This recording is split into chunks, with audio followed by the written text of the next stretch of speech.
If you have a question for Hubert here, just use the raise hand tool. If you need access to record, just send me that note and I can get that for you as well. We'll go first to Brett Friedlander. Hey, Hubert, how you doing today?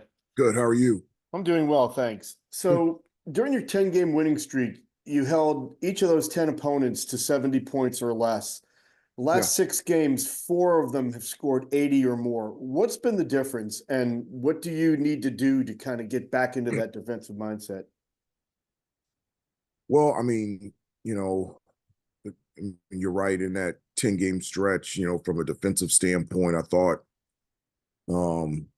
we were really locked in, particularly half court, defending without fouling, finishing possessions with a rebound, protecting the paint and also protecting the three. Those are things that in these, was it last 6 games or whatever, we have done, but not as consistently well. And those are things that we talked about as a team and as a group that we've got to get back to, is just being more consistent and sound from, the fundamental standpoint, defending without fouling, protecting the paint, helping the helper, the little things that make big things happen. And so it's one of the things that I'm excited about this week, is not having a midweek game, is that for the first time in a long time, we can actually practice as opposed to practicing for preparation for a particular opponent. Thanks, Hubert. Good luck. Yeah, thank you. Go next to Royal Howell. Good morning, Coach. How you doing today? I'm doing great. How are you?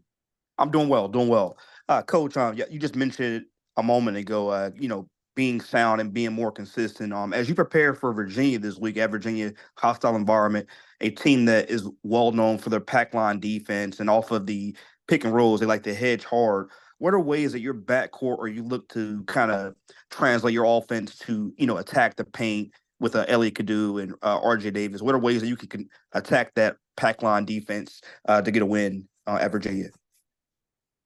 Well, I mean, from an offensive standpoint, that's what we want. I mean, we always want to dominate points in the paint through post penetration and offensive rebounding, and that's consistent with whomever we play. And our persistence of attacking the paint and living at the free throw line, that's what we're going to have to do, whether it's in a half court or in transition. And so, Virginia obviously is a great defensive team, and we've got to find a number of ways to be able to get the ball to the paint, get the ball to the basket, with Armando, with our guards, in transition, attacking the glass offensively.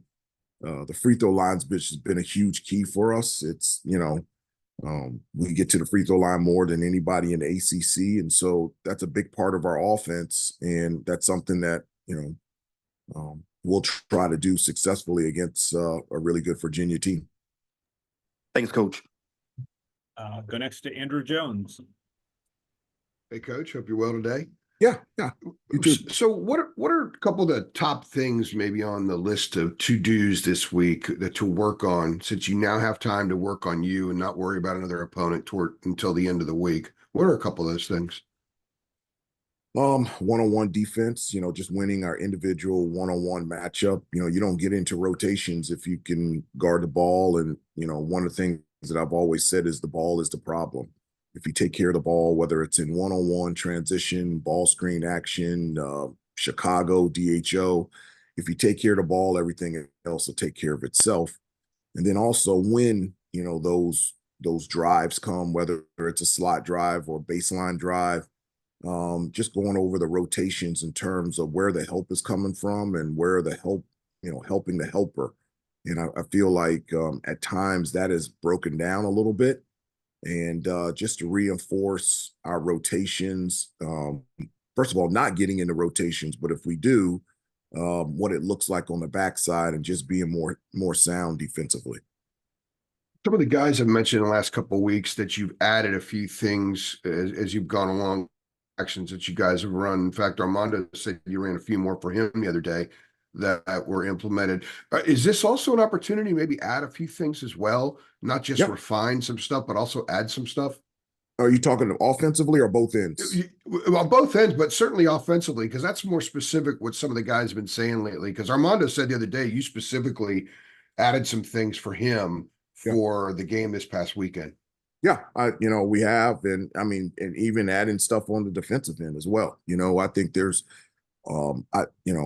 throughout the year and specifically, for the remainder of the season, I'm always looking, to add things to, what we're doing consistently on both ends of the floor. I think, one of the things that I don't want to give is any opponent a steady diet of, understanding or knowing exactly what we're going to be doing on both ends of the floor. So anytime that we can add or change or tweak or alter things, I think that's good news for us. And also just, finding ways, for Armando, for RJ, just how defenses have been playing them, finding ways to get them the ball a little bit differently, a little bit better, depending on the defense, to allow them to be really effective on the offensive end, because, we just need them from an offensive standpoint playing extremely well.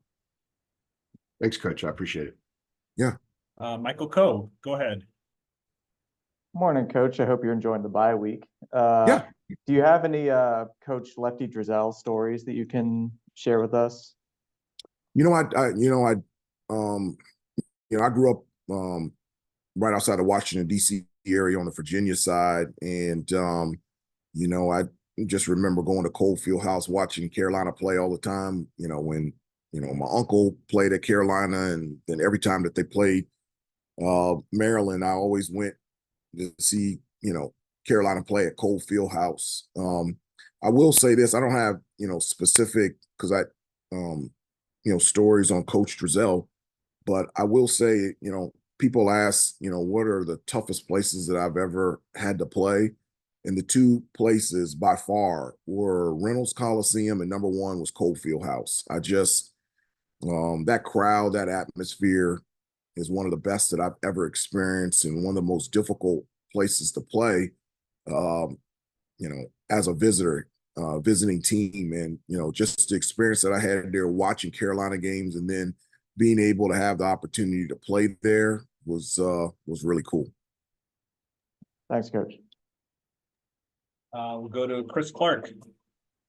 Yeah, Coach Davis, just kind of piggybacking off of that, I'm asking ACC tournaments back in DC this year. You're Yeah. a DC guy. I'll include Lake Braddock and the Bruins out there in that DMV area. What is it about that area, the culture, that just seems basketball just means a little bit more, if you will? And what is it in the players that you like, that you recruit, that you've run across in your time as a coach? No, I'm glad, you get to go back home to DC. I did grow up on the Virginia side, but my dad worked 35 years for the Department of Education for the United States government. So I was in DC all the time playing pickup and, visiting my dad at work. And so it's nice to be able to have the ACC tournament back at home. The last time there, we had a really great game. It was 2016 in the ACC, finals against Virginia. And it's just, that area just loves ACC basketball. I remember when it was at the Capitol Center and watching ACC games at the Capitol Center outside of in Landover, Maryland. And so it's always been a place that has enjoyed and loved this conference. And there's a number of memories and from that area that have gone to ACC schools, whether it's been Maryland, Virginia, North Carolina. The DMV area is a place where a lot of talent feeds into the ACC. Thank you, Coach. Hubert, thank you for the time, as always. Appreciate it. Okay, have a great day, guys. Okay. We've got Kevin Keats up from NC State next.